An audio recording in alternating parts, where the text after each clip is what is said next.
Hello everyone, welcome to our YouTube channel GK house. दोस्तों, आज हम बात करने वाले कंप्यूटर सामान्य ज्ञान के बारे में, जो कि 1 2 3 4 पार्ट हम पहले डिस्कस कर चुके हैं। आज पांचवा पार्ट है। आज इस वीडियो में आप लोग बहुत इंपॉर्टेंट प्रश्नों का संग्रह देखने वाले हैं। तो चलिए बिना देर के वीडियो को शुरू करते हैं। वीडियो बिना स्किप किए लास्ट तक जरूर देखिएगा, क्योंकि बहुत इंपॉर्टेंट प्रश्न डिस्कस किए हैं। सबसे पहला प्रश्न आप लोग के सामने है। सबसे पहला कंप्यूटर बाजार में बेचने के लिए किस कंपनी ने बनाया था? यानी कि कंप्यूटर मार्केट में आया तो सबसे पहले किस कंपनी ने बनाया था? तो इसका उत्तर हो जाएगा रेमिंगटन रैड कॉरपोरेशन। कौन सा कंपनी बनाया था? Remington red corporation. अगला प्रश्न है, भारत का सिलिकॉन राज्य किसे कहा जाता है? तो इसका उत्तर हो जाएगा कर्नाटक को। कर्नाटक में बेंगलोर को भारत का सिलिकॉन राज्य कहा जाता है। अगला प्रश्न है, जो कि आप लोग उम्मीद है कि आप लोग जानते भी होंगे, कि विश्व कंप्यूटर साक्षरता दिवस कब मनाया जाता है? तो कब मनाया जाता है? 2 दिसंबर को। विश्व कंप्यूटर साक्षरता दिवस 2 दिसंबर को मनाया जाता है। आगे बढ़ते हैं। सीपीयू का पूरा नाम क्या है? दोस्तों, फुल फॉर्म से इन संबंधित कोई ना कोई प्रश्न एग्जाम हॉल में आप लोग को देखने को जरूर मिल रहे होंगे, इसलिए फुल फॉर्म से संबंधित सभी प्रश्नों को ध्यान से याद रखिएगा। सीपीयू का फुल फॉर्म क्या होता है? Central processing unit. अगला प्रश्न है, माइलेनियम से क्या तात्पर्य है? तो इसका उत्तर हो जाए 1000 वर्ष। माइलेनियम मीन्स 1000 वर्ष होता है। अगला प्रश्न है, बाइनरी नंबर सिस्टम में कितने अंक उपयोग होते हैं? तो इसका उत्तर हो जाएगा 2। बाइनरी नंबर सिस्टम में 2 अंक यूज होते हैं। अगला प्रश्न है, एबेकस का आविष्कार किस देश में हुआ था?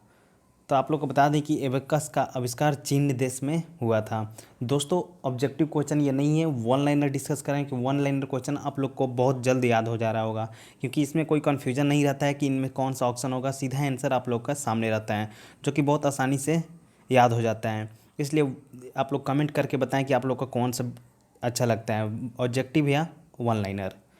अगला प्रश्न है, कंप्यूटर की भौतिक बनावट को क्या कहते हैं? जो कंप्यूटर को जो ढांचा होता है उसे हम हार्डवेयर बोलते हैं, जिससे इससे सिस्टम ऑपरेट किया जाता है उसे ऑपरेटिंग सिस्टम को हम सॉफ्टवेयर बोलते हैं। आगे बढ़ते हैं। 1 बाइट में कितने बिट्स होते हैं? उम्मीद है कि आप लोग को पता होगा। 1 बाइट में 8 बिट्स होते हैं। अगला प्रश्न है, वेब पोर्टल शब्द किससे जुड़ा हुआ है? तो वेब पोर्टल यानी कोई भी पेज होता है, वेब पोर्टल इंटरनेट से जुड़ा हुआ शब्द है। अगला प्रश्न है, वाणिज्य उपयोग को ध्यान में रखकर किस कंप्यूटर भाषा का प्रयोग होता है? तो वाणिज्य उपयोग को ध्यान में रखकर कोबोल कंप्यूटर भाषा का उपयोग होता है। तो आप इसका उत्तर हो जाएगा कोबोल। दोस्तों, आप लोग देख रहे हो कि बहुत इंपॉर्टेंट प्रश्न है जो कि हम डिस्कस कर रहे हैं। उम्मीद है कि आप लोग को वीडियो पसंद आ रही है। वीडियो पसंद आ रही है तो अपने यूट्यूब चैनल जीके हाउस को सब्सक्राइब कर लीजिए तथा वीडियो को लाइक करना ना भूलें। चलिए आगे बढ़ते हैं। अगला प्रश्न है, विश्व की सबसे बड़ी कंप्यूटर निर्माता कंपनी कौन सी है? तो विश्व की सबसे बड़ी कंप्यूटर निर्माता कंपनी IBM है। अगला प्रश्न है, इंटरनेट का आविष्कार किसे किया था? यानी इंटरनेट का फाउंडर या आविष्कार किसने किया था? डॉक्टर विक्टन जी सर्फ ने।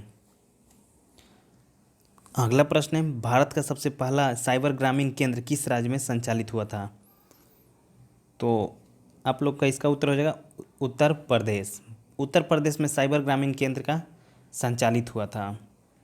ये प्रश्न कुछ दिन पहले ही हाल ही के एग्जाम में पूछे जा चुके हैं। जितने प्रश्न हैं दोस्तों बहुत इंपॉर्टेंट है। कुछ प्रश्न प्रीवियस हैं तो कुछ प्रश्न इंपॉर्टेंट है जो कि आने वाले एग्जाम के पॉइंट ऑफ व्यू से। अगला प्रश्न है, मॉड्यूलेटर डीमॉड्यूलेटर का सामान्य नाम क्या है? तो मोडेम। मोडेम जो होता है मॉड्यूलेटर तथा डीमॉड्यूलेटर दोनों होते हैं। अगला प्रश्न है, पहले से ऑन कंप्यूटर को रीस्टार्ट करने को क्या कहते हैं? पहले से जो कंप्यूटर स्टार्ट होता है उसको हम ऑफ करके स्टार्ट करते हैं, उसे हम वार्म बूटिंग या रीबूटिंग कहते हैं। अगला प्रश्न है, HTML डॉक्यूमेंट बनाने के लिए किसकी ज़रूरत होती है? टेक्स्ट एडिटर की। टेक्स्ट एडिटर के द्वारा हम लोग HTML डॉक्यूमेंट को आसानी से बना सकते हैं। कंप्यूटर से अधिकांश प्रोसेसिंग होती है। जो कंप्यूटर में प्रोसेसिंग होती है कहाँ पर होती है? CPU में। जो कंप्यूटर का ब्रेन होता है वहाँ पे आसानी से प्रोसेसिंग होती है। वेबसाइट कलेक्शन है वेब पेज का। वेबसाइट जो कलेक्शन होता है वो वेब पेज का कलेक्शन होता है।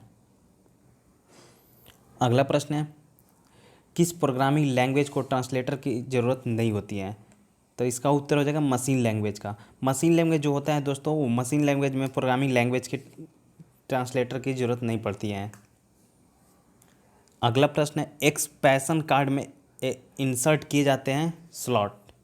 इसका उत्तर हो जाएगा स्लॉट। एक्सपेंशन कार्ड में इंसर्ट किए जाते हैं स्लॉट। अगला प्रश्न है, इलेक्ट्रॉनिक कंपोनेंट्स वाले थीन प्लेट या बोर्ड को कहते हैं सर्किट बोर्ड। इलेक्ट्रॉनिक्स कंपोनेंट्स जिसमें लगे होते हैं, वो जो पतला सा प्लेट होता है उसे हम क्या बोलते हैं? सर्किट बोर्ड बोलते हैं। आगे बढ़ते हैं। वह सर्किट बोर्ड जिसमें सीपीयू और अन्य चिप होते हैं, वो उसे क्या कहा जाता है?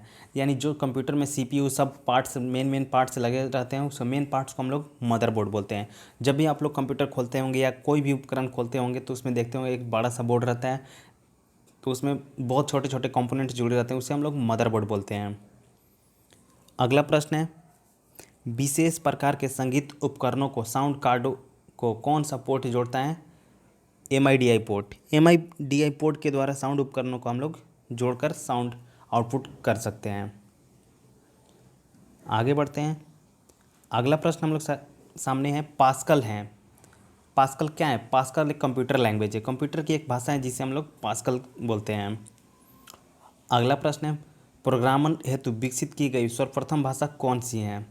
तो प्रोग्रामन द्वारा विकसित की गई सर्वप्रथम भाषा है फोर्टॉन।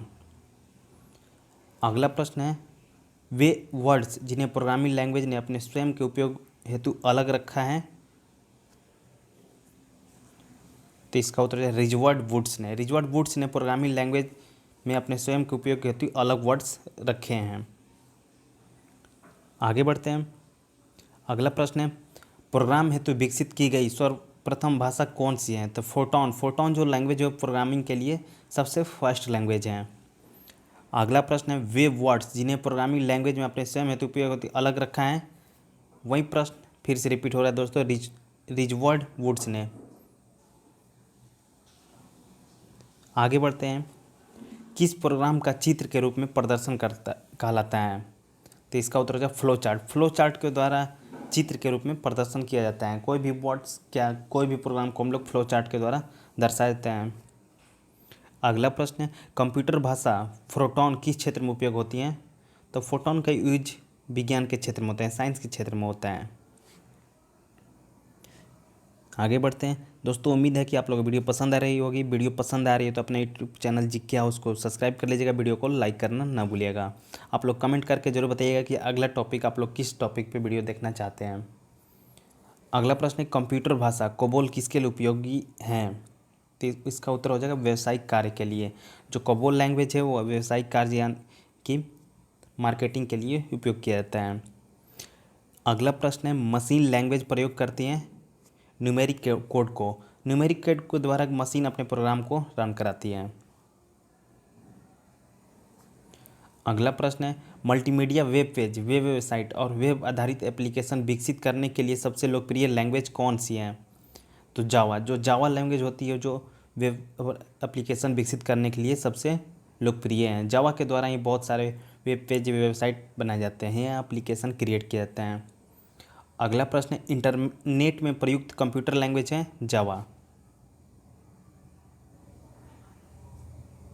आगे बढ़ते, यूनिनॉक्स नामक ऑपरेटिंग प्रणाली के विशिष्ट रूप में प्रयोग में लाई जाती है वेब सोर्स से। जीरो। अगला प्रश्न, जीरो या वन को क्या कहते हैं? बीट के द्वारा दर्शाते हैं। जीरो और वन को हम लोग बीट के द्वारा दर्शाते हैं।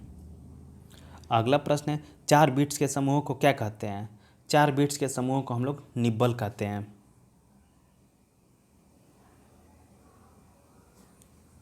8 बिट्स को समूह को क्या कहते हैं? बाइट बोलते हैं। 4 बिट्स को हम लोग निब्बल बोलते हैं और 8 बिट को हम लोग बाइट बोलते हैं। इसको ध्यान में रखिए क्योंकि दोनों प्रश्नों में बहुत सारे स्टूडेंट कन्फ्यूज हो जाते हैं। किस प्रिंटर द्वारा एक स्टॉक में एक अक्षर प्रिंट होता है? डॉट मैट्रिक्स के द्वारा। डॉट मैट्रिक्स के द्वारा एक अक्षर को प्रिंट किया जाता है। अगला प्रश्न है, कंपाइलर कंप्यूटर की किस प्रकार की भाषा है? जो कंपाइलर कंप्यूटर की लैंग्वेज और निम्न स्तरीय के लो लैंग्वेज है, निम्न स्तरीय भाषा है। आगे बढ़ते हैं। अगला प्रश्न है, कौन सा सॉफ्टवेयर कंप्यूटर के हार्डवेयर को नियंत्रित करता है? सिस्टम जो होता है कंप्यूटर सॉफ्टवेयर जो हार्डवेयर को नियंत्रित करता है। अगला प्रश्न है जो कि बहुत इंपॉर्टेंट है, इसको ध्यान में रखिए। कंप्यूटर में काम करने के लिए किस सॉफ्टवेयर का प्रयोग किया जाता है? एप्लीकेशन का। कोई भी सॉफ्टवेयर को यूज करने के लिए उससे एप्लीकेशन का प्रयोग किया जाता है।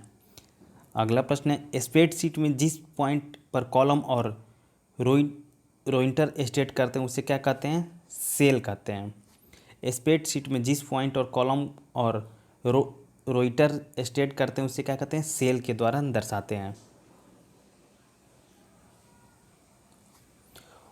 XLS एक्सटेंशन का प्रयोग किस तरह की फाइलों के लिए किया जाता है? XLS एक्सटेंशन का एक्सेल में जो फाइल रहती है उसके लिए यूज किया जाता है XLS का।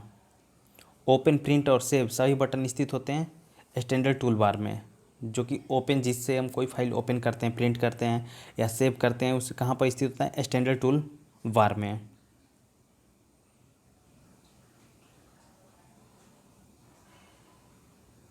अगला प्रश्न है स्प्रेडशीट में जिस पॉइंट पर कॉलम और रो इंटरसेक्ट करते हैं उसे क्या कहते हैं? सेल कहते हैं। अगला प्रश्न है वर्ड डॉक्यूमेंट का डिफ़ॉल्ट फाइल एक्सटेंशन क्या है? डॉस। आज के दोस्तों लास्ट प्रश्न है टास्क बार स्थित होता है कहाँ पर? तो स्क्रीन के बॉटम पर टास्क बार स्थित होता है। ये प्रश्न बहुत इंपॉर्टेंट है, MTS में 2017 में पूछा जा चुका है। दोस्तों उम्मीद है कि आप लोग को वीडियो पसंद आई होगी। वीडियो पसंद आया तो अपना यूट्यूब चैनल GK हाउस को सब्सक्राइब कर लें और वीडियो को लाइक करना ना भूलें। थैंक यू दोस्तों, आज की वीडियो यहीं पे वाइंड अप करते हैं।